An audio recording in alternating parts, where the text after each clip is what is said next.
देशाचे संरक्षण मंत्री मनोहर पर्रिकर यांनी केलेल्या एका वक्तव्यामुळे सोमवारी राज्यसभेत चांगलाच गोंधळ निर्माण झाला। एका कार्यक्रमामध्ये देशाविरुद्ध बोलणाऱ्यांना चांगली अद्दल घडवली पाहिजे अशी टीका त्यांनी कार्यक्रमात केली होती। असं म्हणून त्यांनी थेट आमिर खानवर निशाणा साधला होता। यावरूनच विरोधकांनी त्यांना चांगलंच धारेवर धरलं। देशाचे संरक्षण मंत्री खुद्द देशात असुरक्षता पसरवण्याचे काम करत आहेत अशी टीका मार्क्सवादी कम्युनिस्ट पक्षाचे महासचिव सीताराम येचुरी यांनी केली।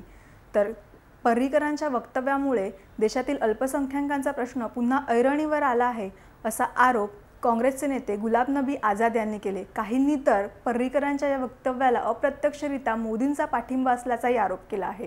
परंतु हा गोंधळ शांत करत आधी आरोप करणाऱ्यांनी या कार्यक्रमाचा व्हिडिओ पाहावा, मीडिया रिपोर्टचा आधार घेऊन कोणतेही आरोप करू नये असा सल्ला देत या आरोपांना बगल देण्याचा प्रयत्न केला। या संदर्भातील अधिक ताज्या माहितीसाठी लॉग इन करा लोकसत्ता.com।